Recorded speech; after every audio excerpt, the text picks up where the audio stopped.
¿Desde cuándo están así de bien? Rebobinemos. Luna vuelve a disfrutar de su arenero al controlar sus problemas urinarios. En solo 3 meses, Romeo ha perdido peso. Mira qué agilidad. Y Coco ha frenado sus problemas intestinales. Por fin vuelve a ser ella misma. Claro, ¿cómo no? Todo empezó con la ayuda de Advanced Veterinary Diets. Descubre los resultados reales clínicamente probados en advance.es. También disponible en dietas húmedas.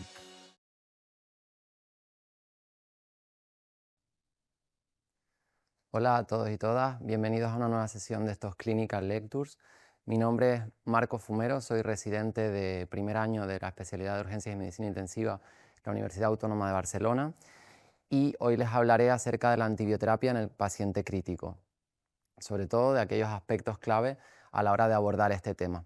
Pero antes de entrar en materia, me gustaría en primer lugar agradecer a Betan Clinics by Advance por hacer posible un año más este ciclo de charlas y también a mis supervisores Carlos Torrente y Luis Bosch por su apoyo. A lo largo de la charla realizaremos una breve introducción, posteriormente abordaremos el contexto farmacológico del paciente crítico, seguiremos con los principios para la prescripción de antibióticos y finalmente veremos algunas conclusiones al respecto. En primer lugar, destacar que desde su descubrimiento a finales de la década de 1930, los antibióticos han modificado por completo la medicina en general, no solo en el tratamiento de las infecciones bacterianas, sino también en campos tan diversos como la cirugía o la medicina oncológica, en el caso, por ejemplo, de la quimioterapia. Y es por ello que en la actualidad este grupo terapéutico se sitúa entre los principales fármacos prescritos, especialmente en medicina intensiva, donde más del 70% de nuestros pacientes reciben antibioterapia. Y este hecho se fundamenta en las características propias del paciente crítico. Son pacientes con enfermedades graves, con inmunosupresión asociada a la propia enfermedad o al tratamiento que le estamos administrando, con largas estancias hospitalarias, sometidos a procedimientos invasivos, como puede ser la colocación de catéteres centrales, y también en cierta medida al uso inadecuado o indebido de los antibióticos. A este respecto me gustaría resaltar la importancia del uso adecuado y racional de los antibióticos, porque como sabemos un uso inadecuado conlleva un aumento de las resistencias antimicrobianas por aumento de la presión de selección, pero también es cierto, como sabemos, que el retraso en el inicio de la antibioterapia puede conllevar también aumento de la mortalidad. A este respecto, y debido a toda esta idiosincrasia del paciente crítico, como decíamos, en la actualidad se opta por la terapia individualizada, es decir, adaptar nuestra terapia antibiótica al paciente que estamos tratando, abandonando el concepto clásico de una dosis para todos.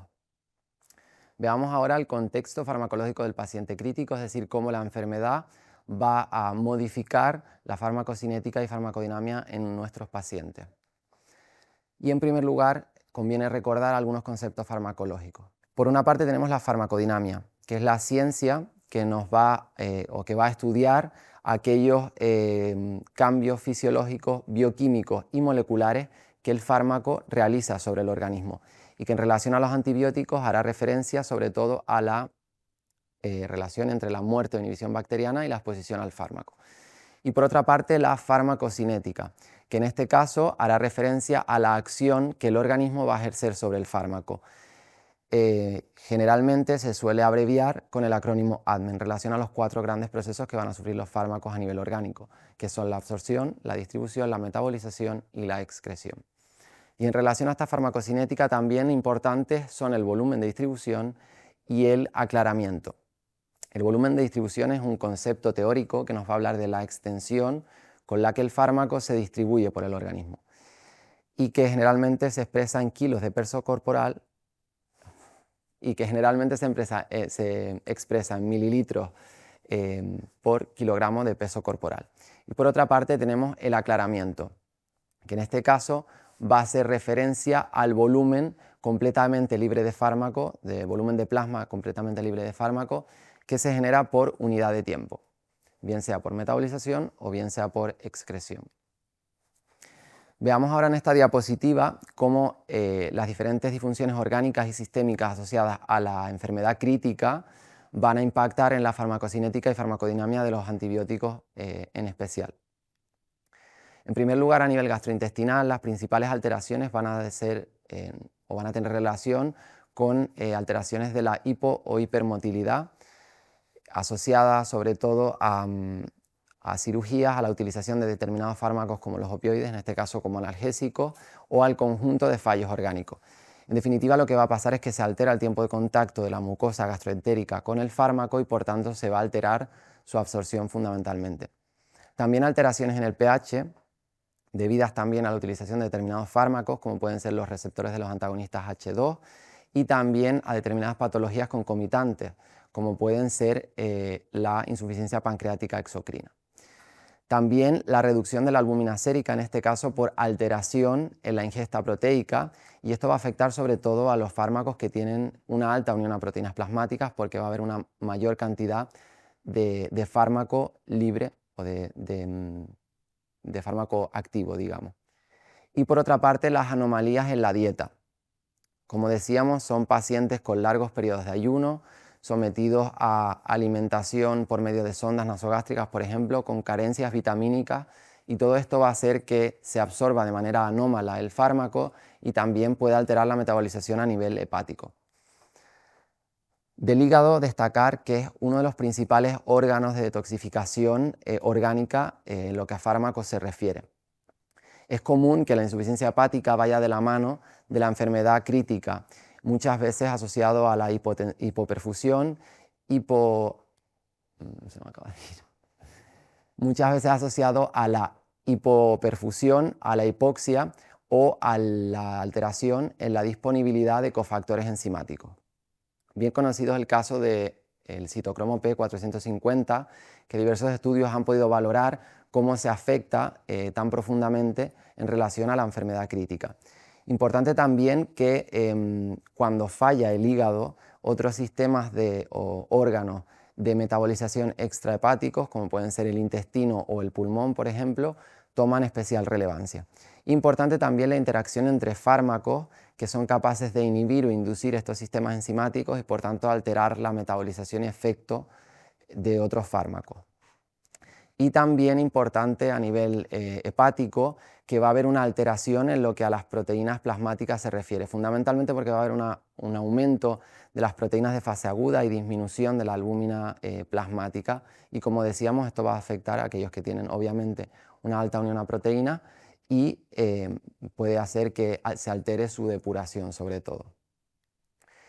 A nivel cardiocirculatorio vamos a tener que el fallo cardiocirculatorio va a afectar, a nivel cardiocirculatorio vamos a encontrar dos grandes mecanismos que van a interferir en la metabolización o en la farmacocinética y farmacodinámica de los antibióticos. En primer lugar, tenemos una reducción de la perfusión hepática y renal, y por tanto va a alterarse la metabolización a estos niveles, porque se prioriza el flujo sanguíneo a órganos como el corazón o el cerebro. Esta hipoperfusión también va a afectar a nivel intestinal, por tanto la absorción intestinal se va a ver mermada, y es por ello, entre otras cosas, que en la fase aguda al menos de la enfermedad crítica se prefiere la vía intravenosa. Y por otra parte, esta hipoperfusión puede generar acidosis metabólica, y esto alterará también la distribución fundamentalmente de aquellos fármacos altamente ionizables. Y por otra parte va a haber una retención de fluido, en este caso asociado a la respuesta fisiológica a la insuficiencia cardíaca congestiva, que va a alterar el volumen de distribución de los fármacos y en consecuencia también su metabolización y excreción. De los pulmones, destacar, como sabemos, que no son órganos prioritarios o mayoritarios de detoxificación, pero sí es cierto que la insuficiencia respiratoria va a tener su implicación también en todo este cuadro. En primer lugar, van a aparecer fenómenos de acidosis metabólica o alcalosis respiratoria, que van a afectar a aquellos fármacos fundamentalmente que, por ejemplo, tienen una eliminación renal asociada a pH. Por otra parte, la hipoxia, de la que hablábamos anteriormente, va a afectar sobre todo a aquellos sistemas enzimáticos, por ejemplo a nivel hepático, y puede alterar su funcionamiento. Y por otra parte, destacar el caso específico de la ventilación mecánica. Los pacientes sometidos a ventilación mecánica van a tener una alteración, van a tener un aumento de la presión intratorácica. Esto va a alterar el gasto cardíaco y puede alterar la distribución. También importante los riñones, en este caso si son órganos prioritarios en lo que a eliminación y detoxificación de fármacos se refiere, y resulta evidente que la insuficiencia renal, tanto aguda como aguda sobrecrónica, va a impactar en este aspecto. En primer lugar, vamos a tener una alteración en la excreción. Se van a acumular el fármaco y sus metabolitos activos, por tanto pueden potenciarse sus efectos y aparecer también, como veremos más adelante, más fácilmente fenómenos de toxicidad. Por otra parte, retención de fluidos.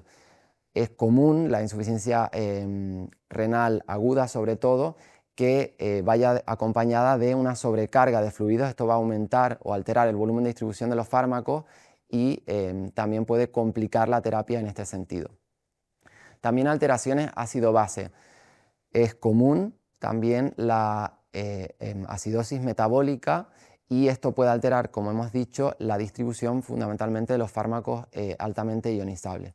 Y por otra parte, destacar en el caso del riñón las terapias de reemplazo, donde marcamos la hemodiálisis, que es una terapia con la que vamos a eliminar cantidades variables de fármacos, y esto tiene también su impacto. De hecho, son diversos los estudios de medicina humana, sobre todo, que abordan este tema y que, por ejemplo, en el caso de los antibióticos, pues sugieren la utilización de dosis de carga adicionales. Y finalmente, destacar el compartimento vascular. También se va a ver afectado sobre todo por la disfunción endotelial. Va a haber una extravasación de líquidos y también de albúmina intravascular hacia los tejidos, favoreciendo el edema tisular y orgánico, fundamentalmente a nivel hepático y renal, y comprometiendo por tanto la funcionalidad de estos órganos. Y también va a haber un aumento del volumen de distribución asociado a la vasodilatación que suelen presentar también nuestros pacientes, y también a la propia resucitación con fluidos. Sobre todo tendrá un impacto este último aspecto en aquellos antibióticos obviamente hidrofílicos. Veamos ahora aquellos principios que guían o deben guiar nuestra toma de decisiones a la hora de iniciar una terapia antibiótica.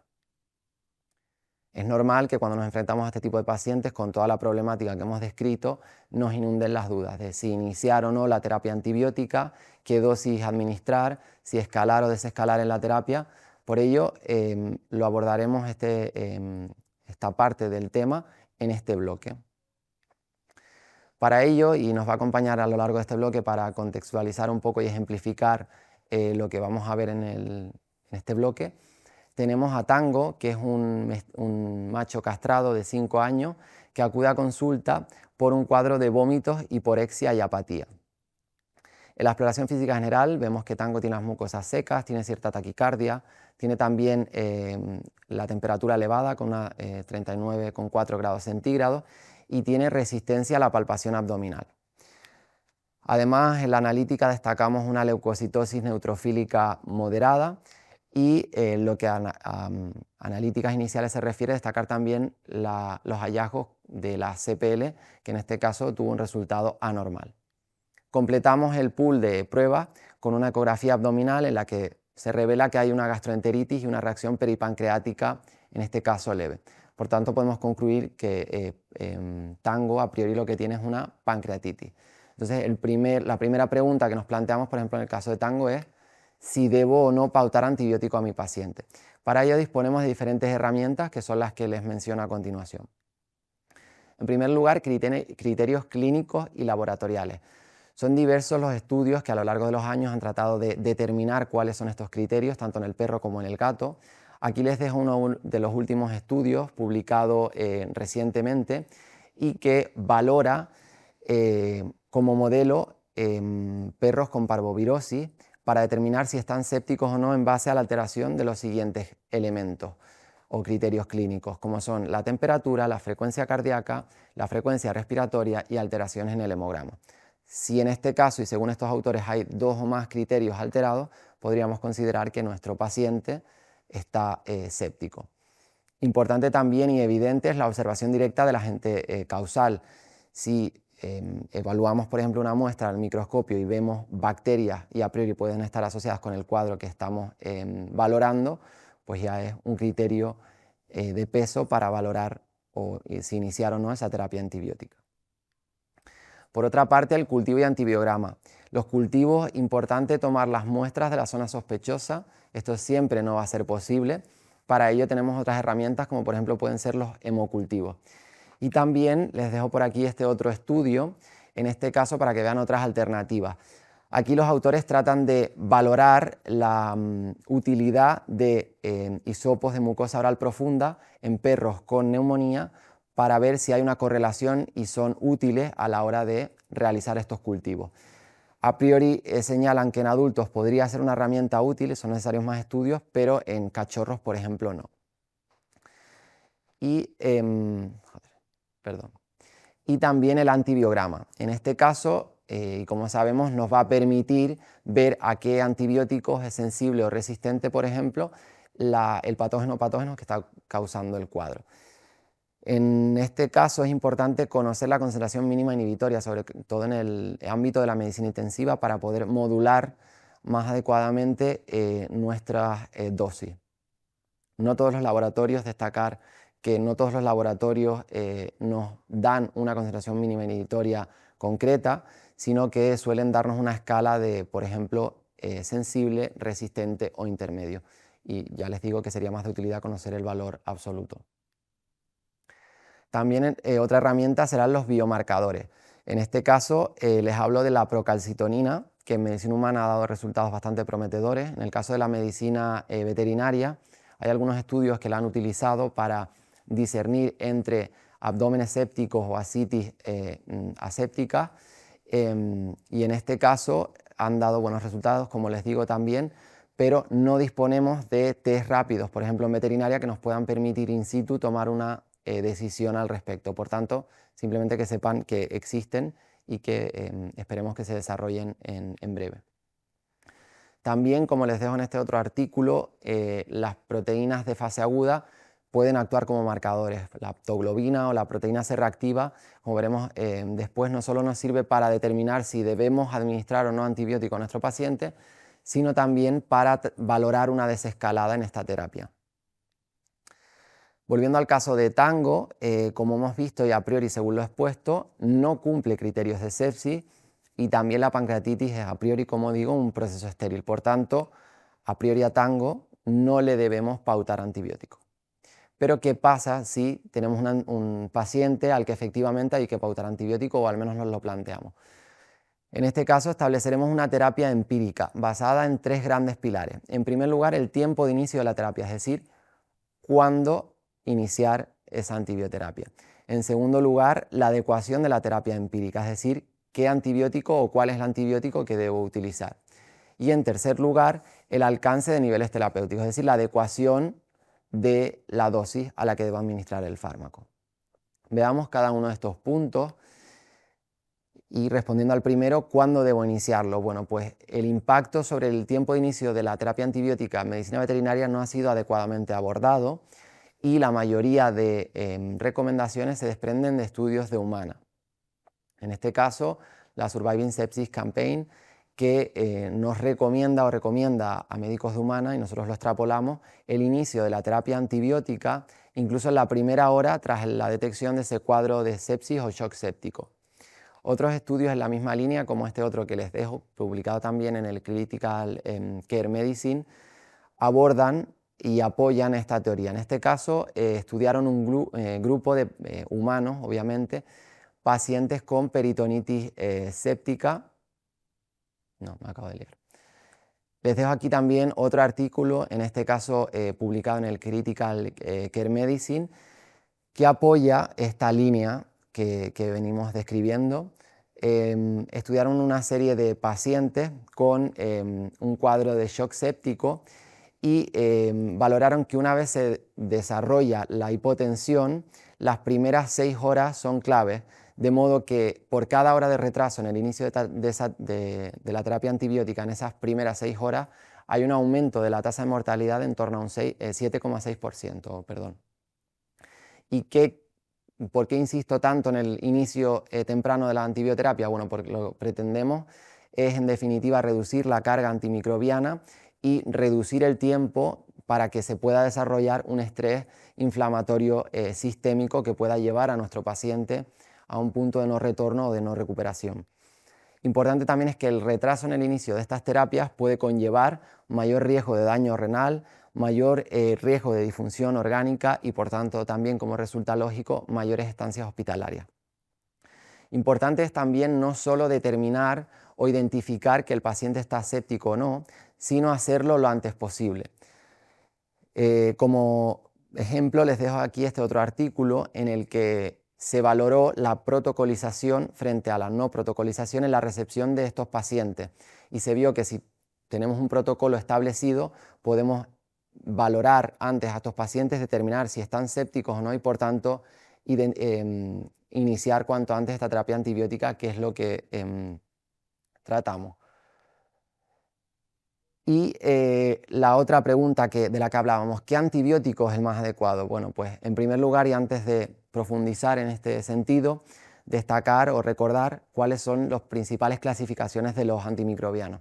En primer lugar, según los mecanismos de acción, según sean inhibidores de la síntesis de la pared bacteriana, inhibidores de la síntesis proteica o inhibidores de la síntesis de ADN o de ARN. También tenemos aquellos que se clasifican según su perfil hidrofílico o lipofílico, es decir, según cómo se relacionan con los tejidos corporales, y esto va a determinar en gran medida el tipo de eliminación que predomina. El tercer tipo sería, por tanto, el tipo de eliminación hepática, renal, etc. Y el último tipo, y quizá uno de los más importantes, es la relación entre parámetros de farmacocinética y farmacodinámica. A este respecto tenemos dos grandes tipos de antibióticos: los antibióticos tiempo dependientes y los antibióticos concentración dependientes. Hay autores que hablan de un tipo intermedio que tiene características de ambos grupos. Tenemos en primer lugar los antibióticos tiempo dependientes, como en el caso de los beta-lactámicos, y en los que su efectividad va a depender del tiempo sobre el cual nuestra concentración plasmática o en el tejido objetivo está por encima de la concentración mínima inhibitoria. En este caso y por tanto el parámetro importante o relevante será el tiempo sobre esa concentración mínima inhibitoria y que variará en función de diferentes parámetros, como por ejemplo el tipo de antibiótico. En el caso de las penicilinas tenemos que tienen en torno al 50-60%. Y por otra parte tenemos los antibióticos concentración dependientes, como los aminoglucósidos. En este caso no va a ser tan relevante el tiempo, sino más bien el punto máximo de concentración que se alcanza sobre esa mínima inhibitoria. Por tanto, importantes parámetros van a ser la concentración máxima sobre esa mínima inhibitoria y también la concentración máxima en relación... Y también va a ser importante la relación entre el área bajo la curva y la concentración mínima inhibitoria. El área bajo la curva es un parámetro que nos va a ayudar a determinar la exposición global del paciente al fármaco. En el caso de pacientes críticos, destacar que los antibióticos concentración dependientes, hay autores que hablan que debemos alcanzar entre 8 y 10 veces la dosis de la concentración mínima inhibitoria incluso. Y una peculiaridad también de estos antibióticos concentración dependientes es lo que se conoce como efecto postantibiótico. Como decíamos, hay antibióticos que inhiben la síntesis de material genético. Una vez que cesamos la administración de estos antibióticos, la célula requiere de cierto tiempo para recomponer toda la maquinaria celular que le permite crecer y reproducirse.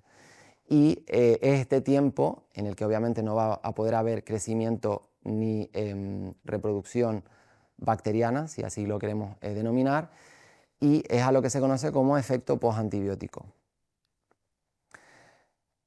Dentro ya de nuevo de esta pregunta de qué antibiótico es el más adecuado, destacar que lo que vamos a hacer es una terapia de amplio espectro, bien sea monoterapia, es decir, un solo antibiótico, o terapia combinada si utilizamos varios antibióticos.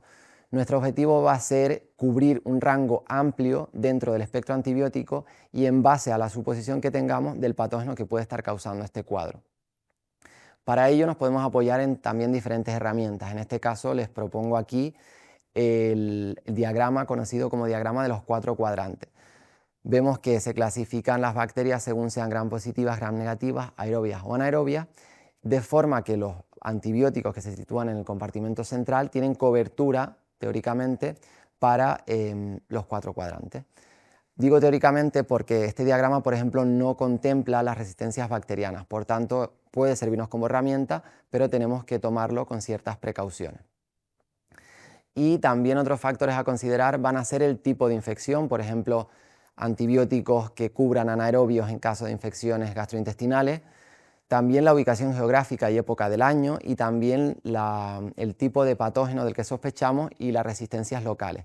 Importante en este caso son los antibiogramas locales, es decir, tener una especie de histórico de los antibióticos que solemos utilizar en base a los antibiogramas que hemos hecho en nuestro lugar de trabajo, por ejemplo en nuestro hospital, puede guiar nuestra terapia hasta que recibamos el resultado del paciente que estamos tratando en ese momento. Destacar en relación a esta pregunta también que hay una falta de guías específicas para terapias empíricas en veterinaria, a diferencia de lo que ocurre en humana. Tampoco en muchas ocasiones es posible extrapolar datos de humana en este sentido porque hay diferencias interespecies y también hay bacterias que provocan cuadros diferentes en humanos y en animales. Sí es cierto que hay diferentes publicaciones en relación al uso de antibióticos, por ejemplo, en patologías respiratorias, dermatológicas o urinarias, en veterinaria, pero que no contemplan pacientes críticos, por tanto sigue habiendo, como digo, este gap de conocimiento que todavía no ha sido cubierto. Volviendo al caso de Tango, decíamos que inicialmente evolucionó de manera favorable, pero pasados o transcurridos unos días, 3-4 días desde el inicio de la hospitalización, desarrolló un cuadro caracterizado por taquicardia, taquipnea, fiebre, también hipoglucemia, hipotensión refractaria, es decir, Tango tenía indicios de sepsis ya en este momento. Por tanto, repetimos todo el pool de pruebas y vimos que en la ecografía había una estructura cavitada en la zona del páncreas, recordemos que Tango tenía pancreatitis, y además algo de líquido libre peripancreático. Tomamos una muestra y vimos que se trataba de un exudado séptico con abundantes bacilos. Aparte de tratamiento quirúrgico, que es lo que en general indicamos en abscesos pancreáticos, que es lo que tenía Tango, también debemos dar cobertura antibiótica, por supuesto. Y a la espera de cultivo, en este caso, podemos utilizar un beta-lactámico más una quinolona, por ejemplo, una ampicilina con una enrofloxacina, que es lo que utilizamos en el caso de Tango. ¿Y a qué dosis, por ejemplo, en Tango debo administrar estos antibióticos que he dicho? Pues bueno, dentro de los rangos que ya todos conocemos, debemos considerar algunas peculiaridades de este tipo de pacientes, como son las que vamos a ver a continuación. En primer lugar, el balance de fluidos. Los pacientes críticos suelen tener un balance de fluidos alterado y generalmente van a tener un aumento del volumen de distribución o alteración del volumen de distribución, en este caso debido a sobrecarga de fluidos, y esto va a repercutir obviamente en la farmacocinética y farmacodinámica, como hemos venido diciendo, en este caso sobre todo los antibióticos hidrofílicos. Por tanto, es importante, si utilizamos este tipo de antibióticos en este tipo de pacientes, aumentar la dosis o la frecuencia en el caso de que tratemos con antibióticos dependientes de tiempo, o incrementar la dosis si estamos hablando de antibióticos dependientes de la concentración. La hipoalbuminemia también es otro parámetro, otra alteración común, bien sea debida a la sobrecarga de fluidos, es decir, por hemodilución, o bien debido a la propia enfermedad, por alteración de la ingesta proteica, por disminución de la síntesis hepática, etc. Va a tener un impacto en los antibióticos y sobre todo en aquellos hidrofílicos, nuevamente se va a aumentar el volumen de distribución también, y en aquellos con una alta unión a proteínas plasmáticas. ¿Por qué? Porque va a haber una mayor cantidad de fármaco libre, no unido a proteínas, y esto va a hacer que se potencie su efecto, al menos inicialmente, pero también que se aumente su excreción. Por tanto, en aquellos antibióticos dependientes de la concentración, inicialmente, como aumenta la concentración, tiene cierto efecto, podríamos decir, positivo, pero debemos considerar, si vemos cualquier alteración, reconsiderar la dosis que estamos utilizando. Y es importante sobre todo los antibióticos dependientes de tiempo, porque como decíamos, se va a aumentar la excreción, por tanto el tiempo sobre esa concentración mínima inhibitoria va a ser menor. Y en este caso lo que recomendamos es aumentar la dosis o la frecuencia si tratamos con antibióticos dependientes de tiempo. En lo que se refiere a patologías o alteraciones renales, vamos a tener dos grandes escenarios. Por una parte el daño renal agudo y por otra parte el aumento del aclaramiento renal. El daño renal agudo va a conllevar una disminución de la eliminación renal del fármaco, como resulta lógico. Por tanto, se van a acumular tanto el fármaco como sus metabolitos activos, porque, y además esto va a comportar una alteración en la relación entre el tiempo y la concentración que se sitúa por encima de la mínima inhibitoria. Esto me acabo de enredar y lo acabo de decir mal, así que lo vuelvo a decir. En relación a las alteraciones renales tenemos dos grandes escenarios. Por una parte, el daño renal agudo y por otra parte, el aumento del aclaramiento renal. En el caso del daño renal agudo, vamos a ver que nuestros pacientes experimentan una disminución de la eliminación renal del fármaco y sus metabolitos activos. Por tanto, estos fármacos tenderán a acumularse y va a haber una alteración de la relación entre la concentración que está por encima de la mínima inhibitoria y el tiempo vale, voy a decir solo esta última parte porque no la he dicho bien. En relación al daño renal agudo va a haber un aumento en relación al daño renal agudo va a haber una disminución de la eliminación renal, por tanto se va a acumular tanto el fármaco como sus metabolitos activos. Y va a aumentar la posibilidad de que aparezcan fenómenos de toxicidad. Para comprender o controlar si puede haber o no estos fenómenos de toxicidad o es más probable o no, tenemos el concepto del índice terapéutico, que como vemos es una relación entre la dosis letal, en este caso dosis letal 50, y la dosis efectiva 50 en este caso también. De manera que aquellos antibióticos que tienen un rango terapéutico, un índice terapéutico amplio, van a tener un mayor...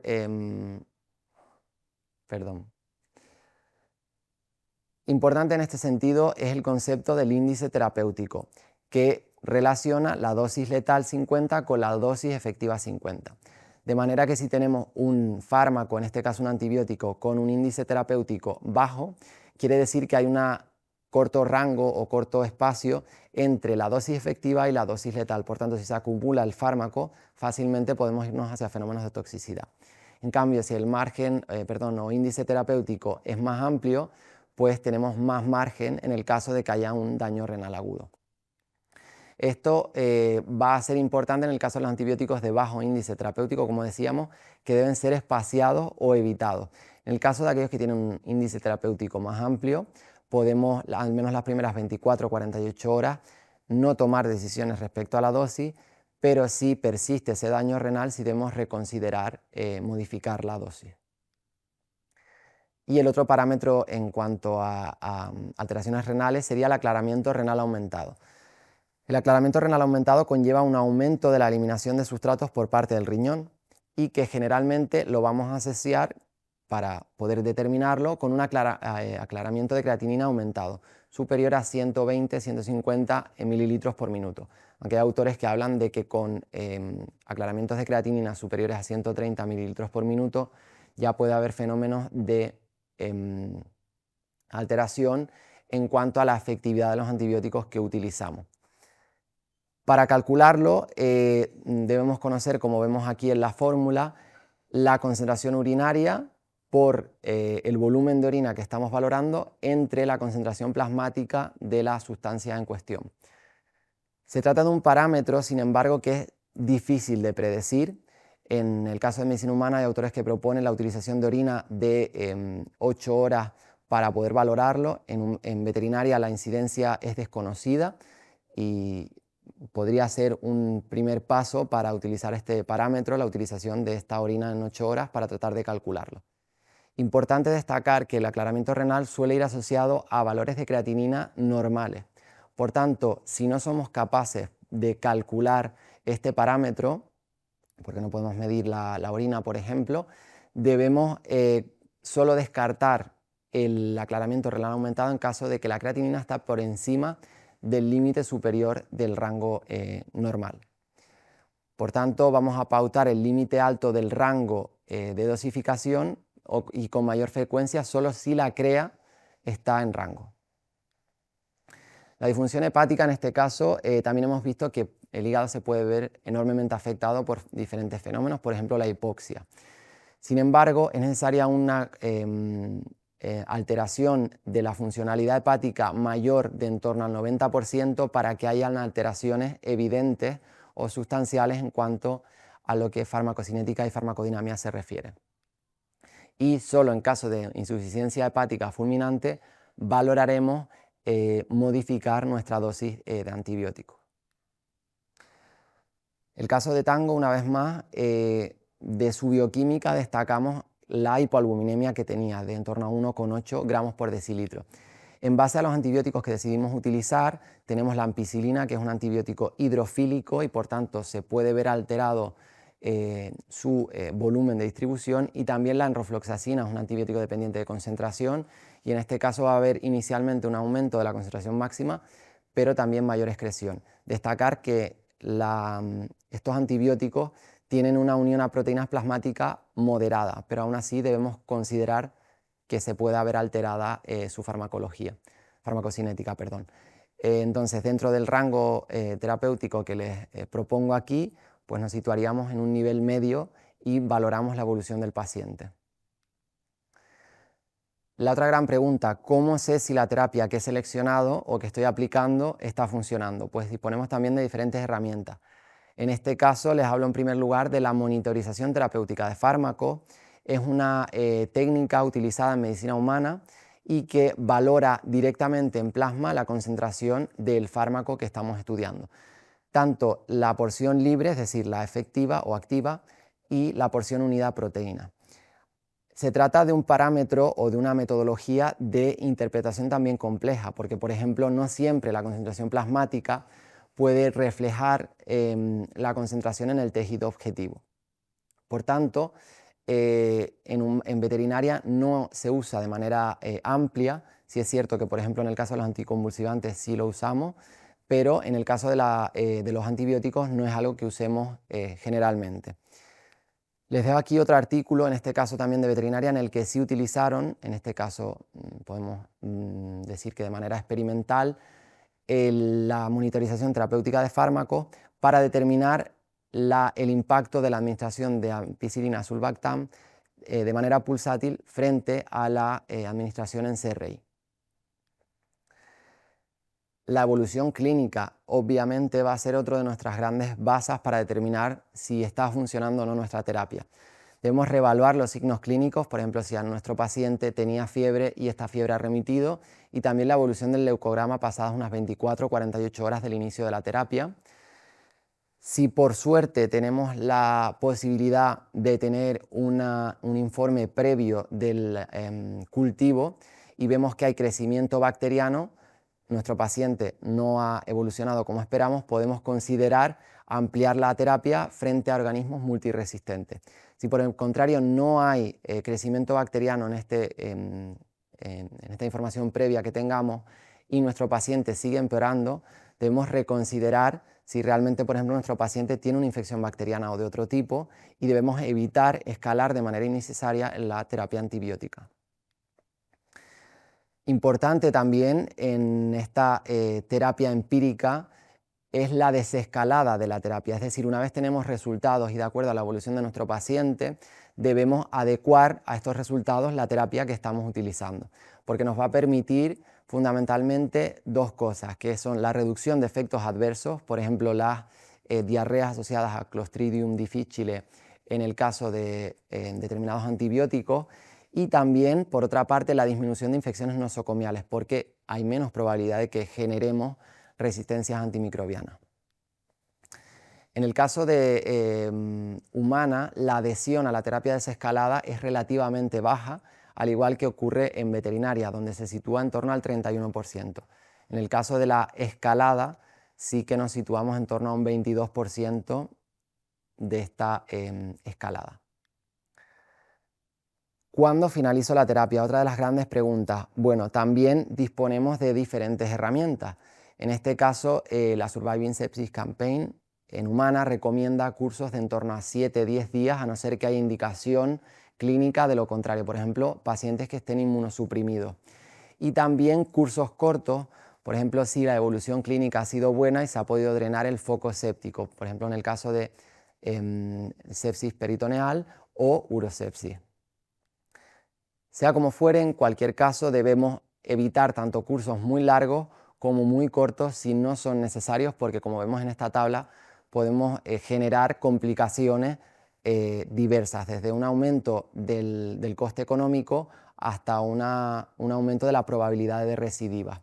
En el caso específico de veterinaria, recomendaremos en general cursos de en torno a 7 días, excepto en determinadas ocasiones, como por ejemplo infecciones protésicas, animales que tienen neutropenia persistente, endocarditis, etc.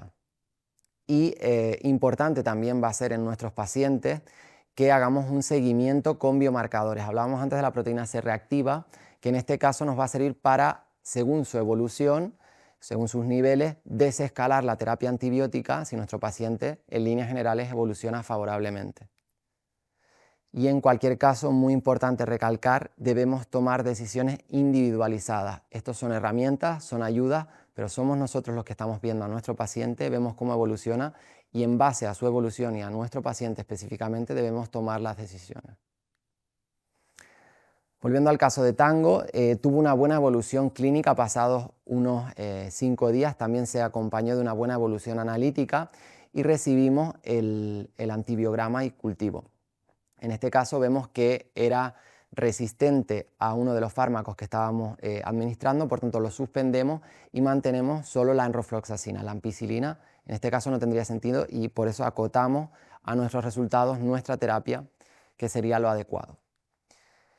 Destacar que en relación a este último punto, en veterinaria entre el 25 y el 57,4% de los antibióticos seleccionados inicialmente no son los adecuados, como nos señalan diversos artículos, entre ellos estos dos publicados en el JBEC, que les dejo también por aquí por si fuera de su interés. Y finalmente, algunas conclusiones al respecto. En primer lugar, que el abordaje de la antibioterapia es complejo y multifacético, al menos en nuestro ámbito, en la medicina intensiva, que es muy importante conocer la realidad de nuestro paciente porque nos va a permitir actuar en consecuencia y disminuir el uso inapropiado de antibióticos. También que evolucionamos hacia una transición de la estrategia de una dosis para todos hacia una dosificación antimicrobiana adaptada a la fisiología individual del paciente. Y por último, que hay una escasez manifiesta en nuestro ámbito de guías específicas y por tanto es plausible la necesidad de estudios prospectivos controlados y aleatorios en este sentido. Darles nuevamente las gracias por acompañarnos, espero que esta charla haya sido de utilidad y nos vemos en la siguiente sesión de los Clinical Lectures.